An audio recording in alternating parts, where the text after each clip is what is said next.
I'm Carl Azus. Welcome to CNN Student News on this Friday, September 19th. More than 1,300 Chinese children are in hospitals and thousands more are sick, all because of tainted milk. Investigators have discovered that a chemical is being added to the dairy product, one that experts say can lead to severe health problems. Officials say 4 infants have already been killed. Tons of the contaminated milk have been recalled as inspectors check inventories across the country. John Voss has the latest details on this health crisis. Outside the headquarters of Sanlu, China's biggest maker of infant formula, Fu Guangqing is one of many waiting for answers and compensation. Mr. Fu says, like so many other children here, his 3-year-old son has urinary problems, but his developed more than a year ago. Even when we first took him to hospital for kidney stones, we still fed him the powdered milk.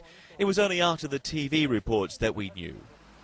And the vice governor of Hebei province, where Sanlu is based, has told state media that Sanlu knew as far back as 2005 there was a problem, that it knew the milk it was buying was contaminated with the industrial chemical melamine, normally used to make plastic.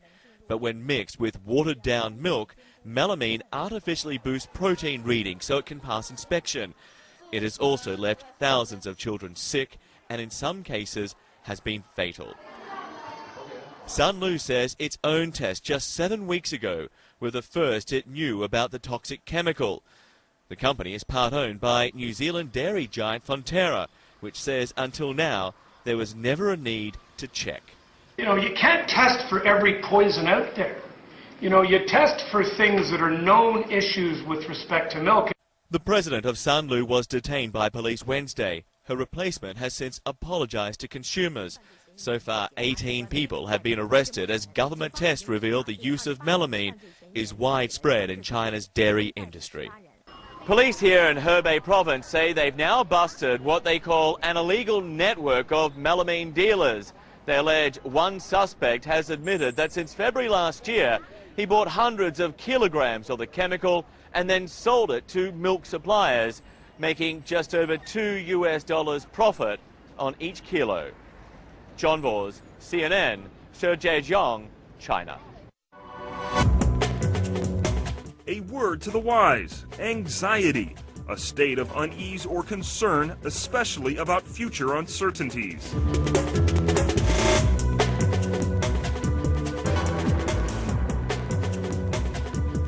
And that is what many people are feeling about the U.S. economy right now. The stock market ended on an up note yesterday. Good news. But all week we've been talking about federal bailouts and companies declaring bankruptcy. Some experts say the blame is on the housing market. It's not doing too well. And investors, including some major companies, have lost out big. What's worse, this trouble may not be over. Mary Snow examines the government's response to this current crisis. Uncle Sam may have come to the rescue of American International Group, but it did little to soothe market anxiety. The mood's as bad as it's ever been in Wall Street, I think, for several reasons, not the least of which is we seem to be bouncing from disaster to disaster. To avert 3 disasters, the government bailed out Bear Stearns, Fannie Mae and Freddie Mac, and now AIG with an $85 billion loan, giving the government an 80% stake in the company. The government is now the main shareholder. This is a nationalization. It's extraordinary that this happens from one day to the next. Many are asking the question, what is the next shoe to drop? We are in new territory here. This is a different game. I am somewhat loath to let the federal government run our financial system, our automakers, and who knows what's next, perhaps our airlines. Congress has already promised a loan program for automakers of at least $25 billion. The question is, where is the line drawn? One law professor who's been following bailout issues says there are no clear rules. All these things, it seems to me, we need to have some guidelines ahead of time so we're not just doing this on an ad hoc basis. The government so far has come to the aid of companies it said were too big to fail. It did not rescue Lehman Brothers, but felt it had to help AIG because of its vast reach. Some on Wall Street are skeptical the government would have to bail out an automaker. Just because General Motors has difficulty competing with Toyota doesn't mean they're too important to the U.S. economy to continue to exist. With the government as rescuer, economists expect more companies to line up asking for help. And one thing that seems certain is that some tough choices may lie ahead for the government in deciding where to throw a lifeline. Mary Snow, CNN, New York. Quick update for you now on that deadly train crash out in California a week ago. Metrolink officials have confirmed that the engineer who was responsible for the collision had sent text messages while he was working.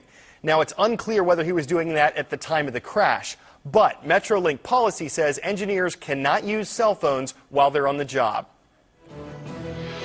Presidential debates. They are our Talking Democracy topic for September, and the first one takes place 1 week from tonight. Before you watch the candidates face off, though, tune in this coming Monday for our presidential debates primer, and check out our learning activity and one sheet at cnnstudentnews.com. Today's shout-out goes out to Miss Joe's classes at Barb High School in Lake Charles, Louisiana. What's the largest state in the continental U.S.? If you think you know it, shout it out. Is it California, Michigan, New York, or Texas? You've got 3 seconds. Go!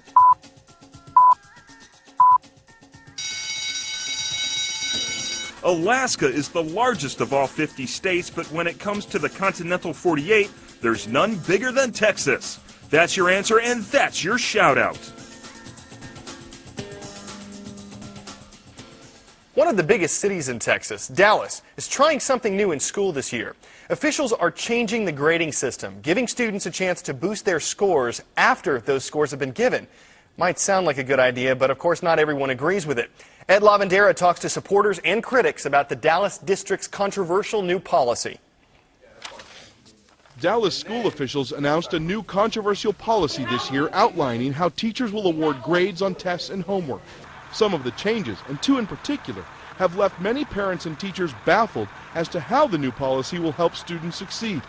First, Dallas students who fail a test can now retake it and get the higher grade. Secondly, homework scores can only be used to raise the grades of elementary and middle school students. Bad scores are essentially thrown out. However, for high school students, the homework scores are left to the teacher's discretion. It all seems unreal to some parents. I think it's ridiculous. I really don't. They need to have guidelines and a little bit of pressure. I mean, it's tough out there once you get out of high school. We're already mamsy-pamsy enough for our kids. But those who helped write the new policy say the new grading system will make sure students don't fall behind. What we're really interested in are the children learning, and if they're not, we need intervention immediately. This system does that. The new policy also limits the number of homework hours that can be assigned to students, and in many cases also requires teachers to call parents before giving their children a 0 on a test or assignment.